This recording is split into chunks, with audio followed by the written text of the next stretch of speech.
Donc aujourd'hui, on assiste à une explosion de la diversité des attaquants. Si on couple à ça l'hyper-connexion qu'il y a entre les différents réseaux, que ce soit le cloud, le mobile ou l'industriel, il va falloir choisir ses combats. Le SOC, le CERT, le Vulnerability Management, c'est plus une organisation qui permet d'être à la fois performante et pertinente. Dans ce cadre-là, Sopra Steria a construit un service qui s'appelle Managed Detection and Response, qui permet d'accompagner nos clients de l'anticipation de la menace jusqu'à l'éviction de l'attaquant.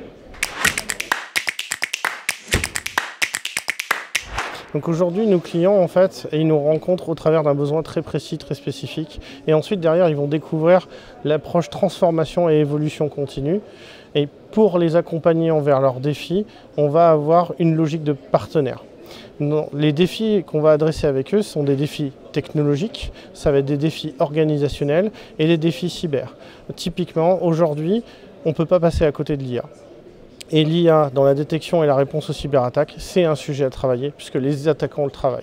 De la même manière, il faut réorganiser notre façon de travailler pour se réaligner face aux ennemis en permanence. Ils changent leur méthode, on doit changer nos méthodes de détection. Ils changent leur capacité d'impact, on doit changer nos capacités de réponse. Et ça, on doit être capable de le faire dans une technologie qui évolue en permanence et des organisations qui évoluent en permanence. Donc aujourd'hui, lorsqu'on va travailler avec nos clients, on va venir avec une méthode. On ne va pas leur imposer un outillage, une structure, une organisation, mais une méthodologie cyber. Cette méthodologie cyber, en fait, elle va transparaître au travers de tout le travail qu'on va faire avec eux pour compléter leurs capacités. Ça va permettre de faire une évolution en termes de compétences, de culture, mais aussi de capacités qui transforment nos clients en profondeur.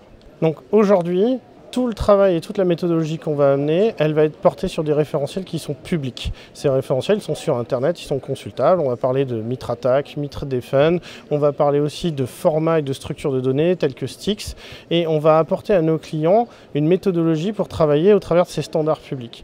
Comme ces standards sont publics, c'est simple d'accès. N'importe qui dans l'entreprise peut accéder à Internet et donc avoir accès à ces informations sans être un expert du domaine. Donc aujourd'hui, nous, on a une approche partenaire. Partenaire, ça veut dire quoi avec nos clients? Ça veut dire que dans le succès, comme dans les difficultés, on va être partenaire avec nos clients, on va les soutenir jusqu'au bout. On tient nos engagements au-delà des crises projets et des crises cyber. Ça veut dire quoi au-delà des crises cyber? Ça veut dire qu'on va jusqu'à remettre notre client sur une capacité de fonctionnement nominal, de sortir l'attaquant et de remettre les choses en place. Cette capacité de bout en bout, du début du problème jusqu'à la fin, c'est ça l'approche partenaire pour nous. Aujourd'hui, la grosse difficulté dans la cybersécurité opérationnelle, c'est le pilotage à la performance. On est sur des KPI, des volumes, des rapidités, des capacités, mais ça dit en rien si on touche la cible ou pas. Donc nous, on a développé une méthodologie qui est basée à la fois sur la performance, mais aussi sur la pertinence. Est-ce qu'on sait arrêter cette attaque? Est-ce qu'on ne sait pas l'arrêter?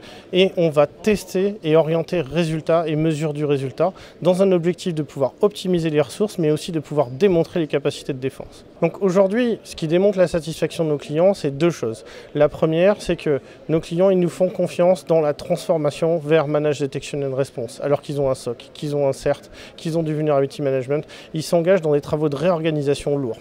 Et ça, ils ne vont pas le faire avec n'importe qui. Le deuxième point, c'est lorsqu'il y a une crise majeure, la première personne qu'ils vont appeler, c'est leur partenaire de confiance, et aujourd'hui, c'est nous. Le premier avantage, c'est la vision cyber. Aujourd'hui, toute notre organisation, elle est orientée métier cyber et on a une stratégie et une vision cyber globale et adaptée à chacun de nos clients qu'on construit avec eux. Le deuxième avantage, c'est notre capacité à nous adapter aux situations. Aujourd'hui, on a des clients qui nous demandent des choses chez eux, des choses en hybride avec le cloud. Ils nous demandent du personnel chez eux, du personnel chez nous. On va s'adapter à la situation et ça va changer. Et on sait que ça va changer et on est construit pour ça. Le troisième point, c'est le fait de pouvoir adresser l'exécutif, le middle management et les opérationnels dans une orientation résultat sur lequel on va pouvoir aligner une vision commune. Et enfin, le défaut, c'est qu'il faut que nos clients ils soient prêts à évoluer parce que la cyber et les attaquants sont en évolution permanente, nous on le sait, et donc forcément on va porter des évolutions et des changements.